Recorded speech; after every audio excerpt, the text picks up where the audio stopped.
ரப்பி இஸ்ரஹ்லி சத்ரி வயஸ்ஸிர்லி அம்ரி வஹ்லுல் உக்தத்தம் மின் லிசானி யஃப்கஹு கௌலி. அளவிலா கருணை நீலா கிருபையுடைய அல்லாவின் திருப்பெயரால் துவங்குகின்றேன். அன்புக்கினிய சகோதர சகோதரிகளே, அஸ்ஸலாமு அலைக்கும் வரஹ்மத்துல்லாஹி வபரகாத்துஹு. ரமலான் மாதத்தின் கடைசி 10, அதில் ஒற்றைப்படை இரவுகள் ஒன்றான 5வது ஒற்றைப்படை இரவில் நாம் இங்கு ஒன்று கூடியிருக்கின்றோம். எல்லா புகழும் அல்லாஹ் ஒருவனுக்கே. நம்ம ஒரு ஹதீஸினுடைய அடிப்படையில ஒவ்வொரு நாளும் ஒரு ஹதீஸ 5ஆ பிரிச்சு அதுல ஒவ்வொரு தலைப்பு நம்ம பார்த்துக்கிட்டு வர்றோம். ஃபர்ஸ்ட் நம்ம பார்த்தது முதுமைக்கு முன் இளமை. அடுத்ததாக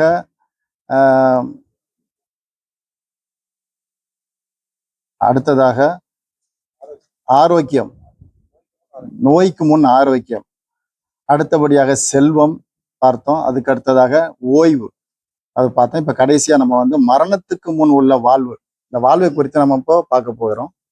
இன்ஷா அல்லாஹ் எனக்கு தெரிந்த வரைக்கும் நான் உங்களுக்கு அது புரிய வைக்க நான் முயற்சி செய்யறேன். இன்ஷா அல்லாஹ். மரணத்துக்கு முன் உள்ள வாழ்க்கை, பொதுவாகவே இந்த உலகத்துல எல்லாரும் வாழ்ந்துகிட்டு தான் இருக்கிறோம். மரணிக்கிற வரைக்கும் உள்ள வாழ்வு தான் வாழ்வு. அந்த வாழ்வு ஒவ்வொருத்தருக்கும் ஒவ்வொரு விதமாக அமைந்திருக்கிறது. பொதுவா எல்லாரும் சொல்லுவாங்க, வாழ்க்கைன்னா என்ன அப்படின்னா, நல்லா வாழணும், ஜாலியா வாழணும், லக்ஸரியா வாழணும், நிம்மதியா வாழணும். இப்படி பலவிதமான வாழ்க்கைகளை எல்லாருமே வச்சு இந்த உலகத்துல பலவிதமான வாழ்க்கை முறைகளை மக்கள் வாழ்ந்து கொண்டிருக்கிறார்கள். சில பேர் சொல்லுவாங்க, வாழ்ந்தா இப்படி வாழணும்னு சொல்லுவாங்க. ஏன்னா அந்த அளவுக்கு ஒரு 4 பேர் பார்த்து போராமப்படக்கூடிய அளவுக்கு அவருடைய வாழ்வு இருக்கும். அதே போல குர்ஆன்ல ஒரு சம்பவம் சொல்லப்படுது. மூசா நபியுடைய காலத்துல காரூனை பார்த்து மக்கள் ஆசைப்பட்டார்கள், வாழ்ந்தால் இப்படி வாழணும். ஆனா அந்த காரூனுக்கு ஏற்பட்ட கதியை பார்த்து அதே மக்கள் சொன்னார்கள், அல்லாஹ் நம்மளை பாதுகாத்தான்னு சொல்லிட்டு சந்தோஷப்பட்டார்கள். அப்படிப்பட்ட நிலைமை யாருக்கு வரக்கூடாது என்று.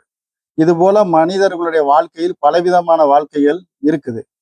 ஆனா இங்கே மரணத்துக்கு முன் உள்ள வாழ்க்கையை பத்தி அல்லாஹ் எந்த வாழ்க்கையை பற்றி நமக்கு சொல்கிறான் என்பதை தான் இப்ப நம்ம இங்க பார்க்க போறோம்.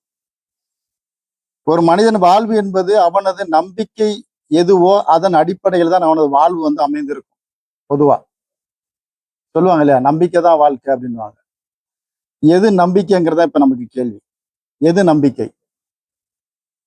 உண்மையை உண்மை என்று புரிந்து கொண்டு அதன் அடிப்படையில் நம்பிக்கை கொள்வது நம்பிக்கையா, அல்லது பொய்யை உண்மை என்று நம்பி அதன் அடிப்படையில் நம்பி வாழ்வது வாழ்க்கையா? இதான் கேள்வி. இப்ப பெரும்பாலும் மக்கள் யாரை கேட்டாலும் எல்லாருமே நம்பிக்கை கொண்டவங்க தான். யாருமே கடவுள் நம்பிக்கை இல்லாதவங்க கிடையாது. முக்கால்வாசி பேர். ஒரு சில பேர் அதுக்கு விதிவிலக்கு, கடவுள் இல்லைன்னு சொல்ற ஒரு குரூப் இருக்குது. ஆனா நம்பிக்கை என்பது என்ன? அதை உண்மையை உண்மை என்று உணர்ந்து கொண்டு அதன் அடிப்படையில் நம்பிக்கை கொள்வதுதான் நம்பிக்கை என்பது அல்லாஹ் சொல்கிறான். உலகத்தில் ஒவ்வொன்றும் படைக்கப்பட்டதுதான். எல்லாமே படைக்கப்பட்டிருக்கு. சூரியன், சந்திரன், பூமி, காற்று, இப்படி எல்லாமே படைக்கப்பட்ட ஒன்றா இருக்குது. இப்படி படைக்கப்பட்ட ஒன்றுல மனிதனும் படைக்கப்பட்டான். மனிதனை அல்லாஹ் கடைசியில தான் படைக்கிறான். இந்த உலகத்தை எதற்காக படைத்தான் என்றால் மனிதனுக்காக படைத்தான். மனிதனை எதற்கு படைத்தான் என்றால் தன்னை வணங்குவதற்காகவே அல்லாஹ் படைத்தான். அல்லாஹ்வுக்கு மனிதனுக்கு இடப்பட்ட கட்டளை என்பது என்னன்னா, என்னை வணங்குவதை தவிர உனக்கு வேற எந்த ஒரு வேலையும் இல்லை. அந்த அடிப்படையில் ஒரு மனிதன் சிந்திக்கும் போது உண்மை உண்மை என்று உணர்ந்து அவன் சிந்திக்க முடியும். அப்ப படைத்தவன் யார்? இதுதான் கேள்வி. படைத்தவன் யார்? என்னை படைத்தது யார்? உண்மை உணர்ந்து கொள்ளாமல் ஒருவன் நம்பிக்கை கொண்டு அதன் அடிப்படையில் அவன் செயல்படுவான் என்றால், உண்மை உணராமல் அவன் செயல்பட்டால் அந்த வாழ்வு முழுவதுமே வீணாகிவிடும். இந்த வாழ்வு ஒரு மனிதனுக்கு நன்மை தர வேண்டும், நாளைக்கு மறுமையிலும் அவனுக்கு நன்மை அடைய வேண்டும் என்றால் உண்மை உணராமல் அவன் நம்பிக்கை கொண்டால் அந்த நம்பிக்கையே வீணாகிவிடும். எனவே உண்மையை உணர்ந்து கொள்வது என்றால், என்னை படைத்தது யார்? என்னை படைத்தது என்னுடைய ரப்பு என்றால் அவன் யார்? அவனுடைய தன்மைகள் என்ன?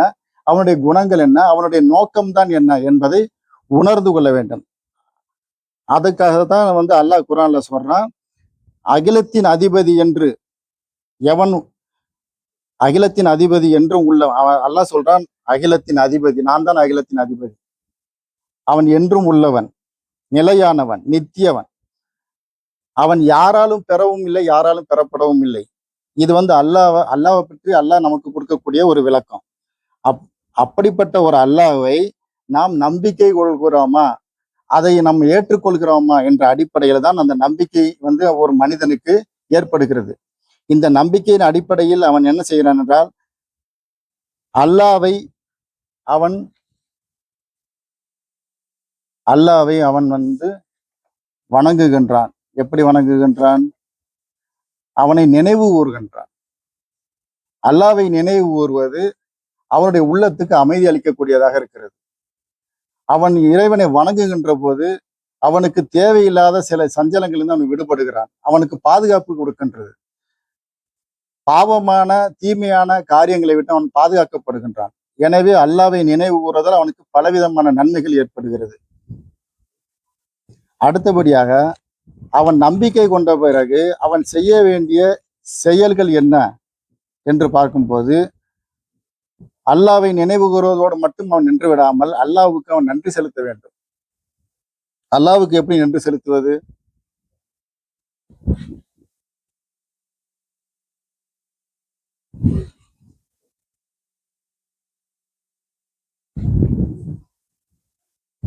அல்லாஹ்வுக்கு நன்றி செலுத்துவது என்றால்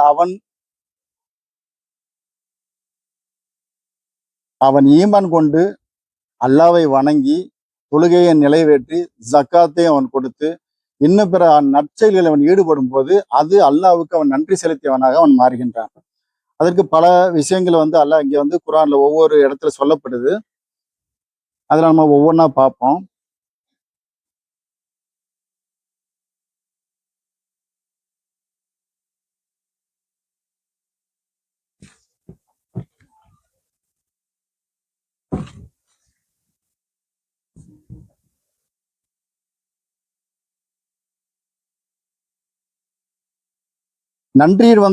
நன்றி செலுத்துறதோடைய ஆரம்ப ஸ்டேஜ் என்னன்னு கேட்டீங்கன்னா, ஒருத்தன் வந்து உள்ளத்தால் திருப்தி கொண்டு தன்னுடைய நாவால் அல்ஹம்துலில்லாஹ் என்று கூறுவது.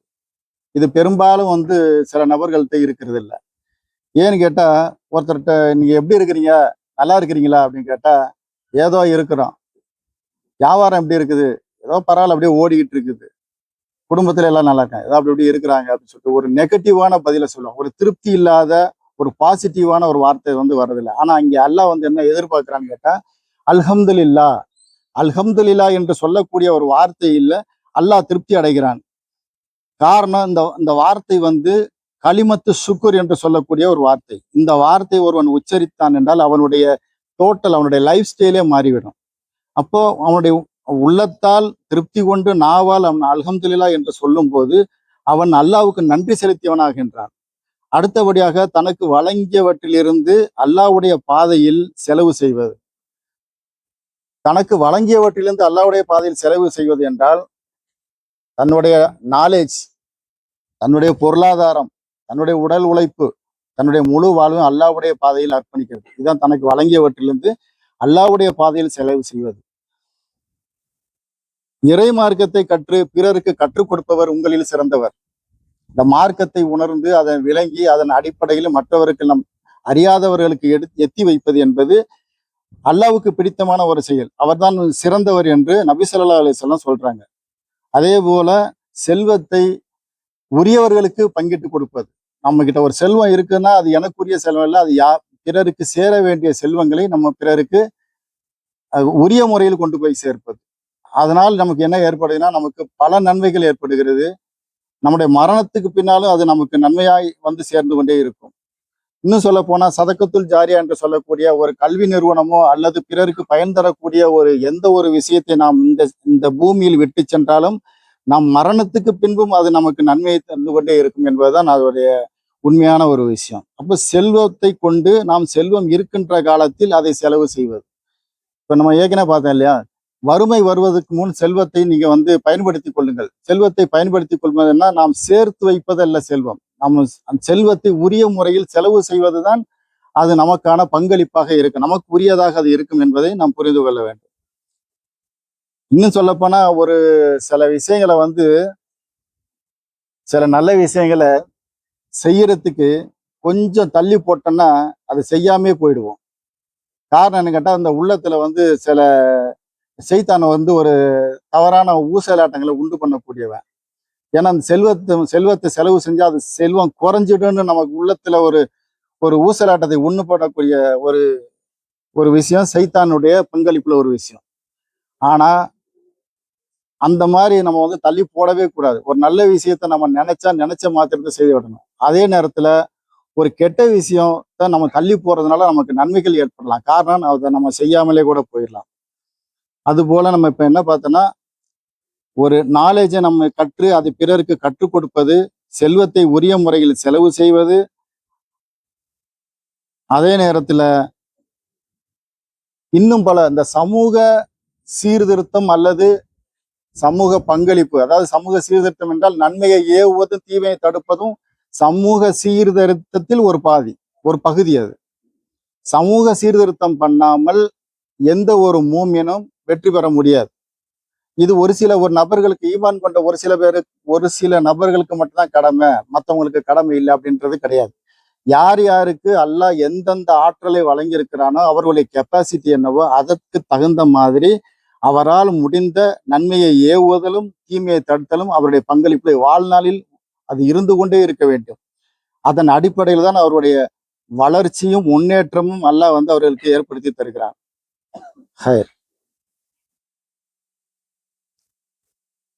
அதே போல நன்மை ஏவுவது தீமையை தடுப்பது தாண்டி இந்த சமுதாயத்துல வந்து நீதியை நிலைநாட்டுவதற்கு நாம் போராட வேண்டும். ஒரு அநீதி நடக்குதுன்னா அந்த அநீதியை வேடிக்கை பார்க்கறதுக்கோ இல்லை கைகட்டி நம்ம இருக்கிறதுக்கோ நமக்கு எந்த வித ஆப்ஷனும் கிடையாது. அல்லாஹ் நபி ஸல்லல்லாஹு அலைஹி வஸல்லம் சொன்னாங்க, ஒரு தீமையை கண்டால் நீங்கள் சக்தி இருந்தால் கரம் கொண்டு தடுங்கள், இல்லை என்றால் நாவு கொண்டு தடுங்கள், இல்லை என்றால் கல்பலவலையாச்சும் நீங்க அதை வெறுத்து ஒதுக்குங்க. இதுதான் வந்து ஈமானுடைய கடைசி பகுதின்னு சொல்லப்படுகிறாங்க. இப்போ சமுதாயத்துல ஒரு தீமை நடக்குதுன்னா அந்த தீமை நமக்கு என்ன, எங்கேயோ நடக்குது, யாருக்கோ நடக்குதுன்னு நம்ம இருந்தோம்னா அந்த தீமை கடைசியில நம்மளையும் பாதிக்கும். இன்னைக்கு உலகளாவிய நீங்க விஷயத்தை எடுத்துக்கிட்டீங்கன்னா அது நம்ம ஈஸியா புரிஞ்சுக்கலாம். எங்கேயோ நடக்கக்கூடிய ஒரு யுத்தம் இன்னைக்கு உலகம் பூரா அது ஸ்பிரிட் ஆயிருக்குது.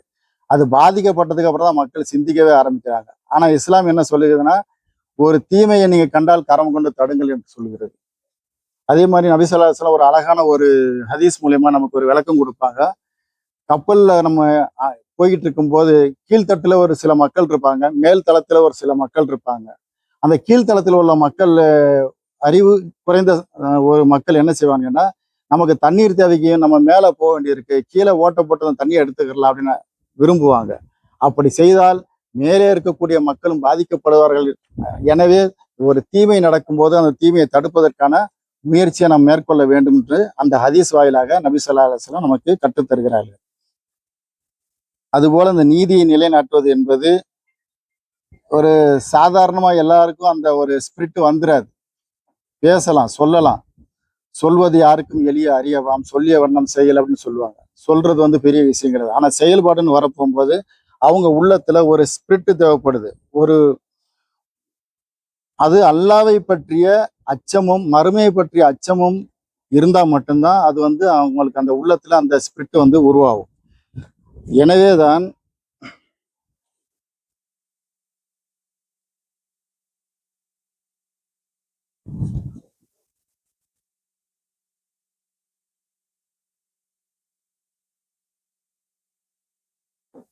அல்லாஹ் வந்து இந்த ரமலான் மாதத்தை ஏன் வந்து நோன்பை கடமையாக்கிறான் அப்படின்னு நம்ம பார்த்தோம்னா, முன் சென்ற சமூகத்துக்கு கடமையாக்கியது போல் இது உமக்கும் நாம் கடமையா இருக்கின்றோம்.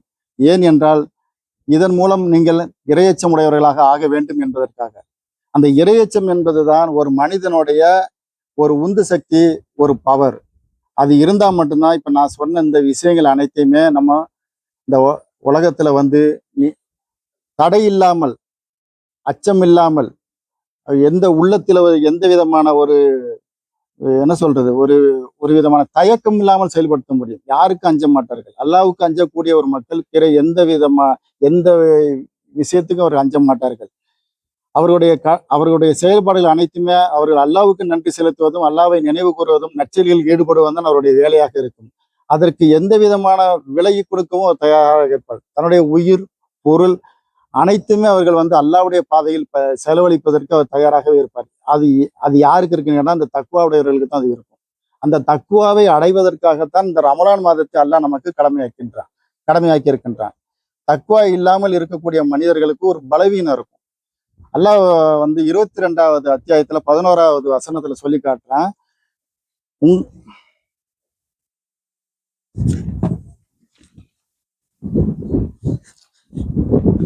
மேலும் மனிதர்களில் இன்னும் சிலர் இருக்கின்றார்கள். அவர்கள் ஓரத்தில் நின்று கொண்டு அல்லாஹ்வுக்கு அடிபணிகிறார்கள். தங்களுக்கு ஏதேனும் ஆதாயம் கிடைக்குமாயின் அதை கொண்டு மனநிறைவு கொள்கின்றார்கள். துன்பம் ஏற்படுமாயின் தலைகீழாக மாறிவிடுகிறார்கள். இன்னும் இவர்கள் இம்மையும் இழந்து விட்டார்கள். அவர்கள்தான் அவர்கள்தான் உண்மையான நஷ்டவாளிகள் என்று அல்லாஹ் சொல்லி காட்டுறான்.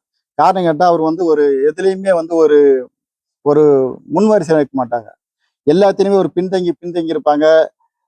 ஒரு அவர்கள் ஒரு நன்மை ஏற்படுமானால் அதுல வந்து தன் பங்கெடுத்துக் கொள்வார்கள். அவர்களுக்கு ஒரு பாதிப்பு என்றால் ஒரு பின்னோக்கி ஓடிவிடுவார்கள். இவர்களை பற்றி அல்லாஹ் இங்கே சொல்லி காட்டுகின்றான். அல்லாஹ் அதே மாதிரி அல்லாஹ் சொல்றான், நன்மையின் பக்கம் நீங்கள் ஒருவருக்கு ஒருவர் முந்திக் கொள்ளுங்கள் என்று சொல்லக்கூடிய சில வசனங்களை நம்ம குர்ஆன்ல பார்க்கிறோம். அந்த மாதிரி நாமளும் அந்த மாதிரி ஒரு முந்திக் கொள்ளக்கூடியவர்களாக நாம் இருக்க வேண்டும். அடுத்தபடியாக நபி ஸல்லல்லாஹு அலைஹி வஸல்லம் ஒரே ஒரு துவா மட்டும் சொல்லிடுறேன். போருக்கு புறப்படும் போதெல்லாம் ஒரு துவா அதிகமா கேட்பாங்க. அந்த துவா என்னன்னு கேட்டீங்கன்னா, துக்கம், கவலை, சோம்பல், கோழைத்தனம், கஞ்சத்தனம், கடன் சுமை, பிற மனிதரின் அடக்குமுறை இவைகளை விட்டு நான் பாதுகாப்பு தேடுகிறேன்னு கேட்பாங்க. இந்த துவாவை நாமளும் அதிகமா கேட்டோம்னா நம்ம உள்ளத்துல ஒரு விதமான வைராக்கியமும் தைரியமும் இது எல்லாமும் நமக்கு ஏற்படும். இன்னும் சொல்ல போனா சைத்தானுடைய ஊசலாட்டலிலிருந்து நாம் பாதுகாக்கப்படுவோம். இப்படிப்பட்ட இந்த நம்பிக்கையோடு நாம் வாழக்கூடிய வாழ்க்கை தான் உண்மையான வாழ்க்கை. இந்த வாழ்க்கை தான் நமக்கு மறுமையிலும் ஈடேற்றம் தரக்கூடிய வாழ்க்கையாக அமையும் என்று கூறி, இந்த மரணத்துக்கு முன் உள்ள வாழ்வு என்பது இது. இந்த அடிப்படையில் நாம் வாழ வேண்டும் என்பதுதான் நம்ம இதிலிருந்து இந்த ஹதீஸிலிருந்து நம்ம தெரிஞ்சு கொள்ள வேண்டிய விஷயங்களாக இருக்கிறது. இன்ஷா அல்லாஹ் இதை பின்பற்றி நாம் வாழ்வோம் என்று கூறி அல்லாஹ்விடம் துவா செய்தவனாக என் உரையை நிறைவு செய்கிறேன். வாஹிரு தாவானா அல்ஹம்துலில்லாஹி ரப்பில் ஆலமீன். அஸ்ஸலாமு அலைக்கும் வரஹ்மத்துல்லாஹி வபரகாத்துஹு.